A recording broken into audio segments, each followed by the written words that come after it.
Hello বন্ধুরা, বর্তমানে দুটি ফ্রেন্ডলি ম্যাচের জন্য আর্জেন্টিনার কোচ লিওনেল স্কালোনি ঘোষণা করেছেন 29 সদস্যের এক স্কোয়াডে। কিন্তু কোপা আমেরিকায় এই সদস্যদের তালিকা হবে 23 কিংবা 26-এ। এই 29 জনের স্কোয়াড থেকে কোন 3 জন কিংবা কোন 6 জন বাদ পড়ছে সেটাই দেখবো আজকের ভিডিওতে।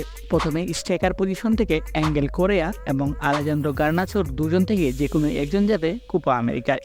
মিডফিল্ড পজিশন থেকে গুইদো রদ্রিগেজ এবং ভ্যালেন্তিন কার্বনি এই দুজনের মধ্যে যে কোনো একজনকে দেখা যাবে কোপা আমেরিকার মঞ্চে। ডিফেন্ডার থেকে জার্মান পেজেলা, লুকাস মার্তিনেজ কুয়ার্তা এবং লিওনার্দো বেলার্দি থেকে যে কোনো 3 জনের একজন যাবে কোপা আমেরিকায়। 23 সদস্যের স্কোয়াড হলে এগুলোই হতে পারে আর্জেন্টিনার স্কোয়াড। তাছাড়া 26 সদস্যে হতে পারে বেশ কিছু পরিবর্তন। হ্যালো বন্ধুরা, ফুটবল সম্পর্কিত সব ধরনের ইনফরমেটিভ ভিডিও পেতে অবশ্যই সাবস্ক্রাইব করুন ফুটবল গেম চ্যানেলটিকে।